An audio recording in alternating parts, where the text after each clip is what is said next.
Governor also facing backlash about Panera Bread and California's minimum wage law.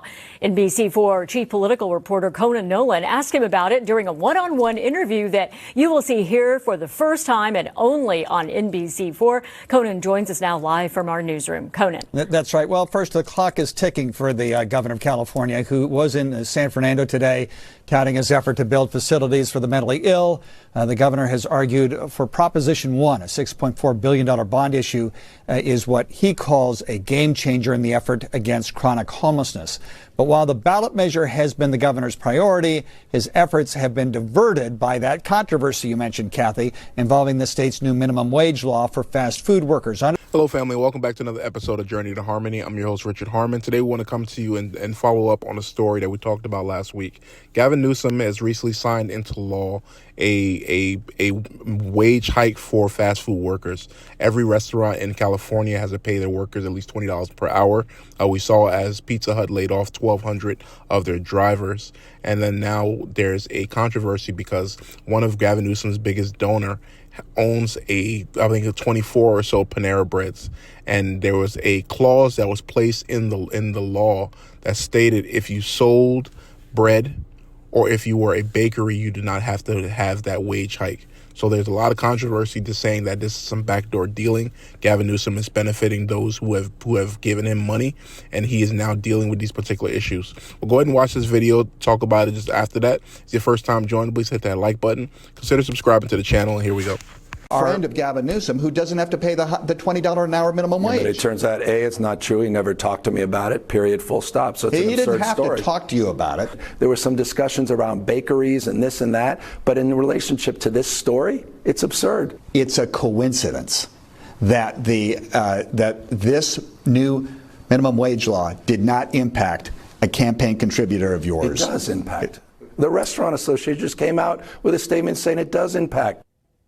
The backup to that, so here's the problem, is that the law impacted just those who work for fast food restaurant chains.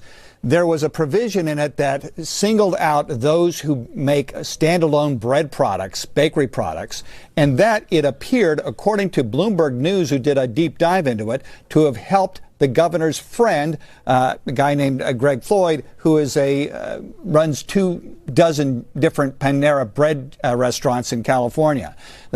All right, guys. So many people have said it before, but Gavin Newsom definitely is the greasiest car salesman around. The dude looks like he tells lies, and he believes them 100%.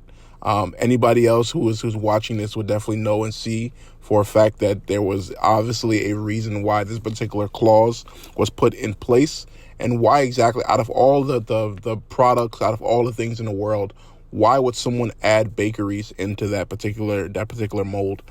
So again, his friend Greg Flynn, he's receiving a benefit as a result of him being in office.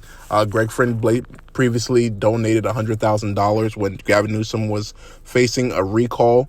He then donated $65,000 after that to his reelection campaign, and he's been donating money ever since as a result of it. So they definitely have a relationship that is benefiting from each other there.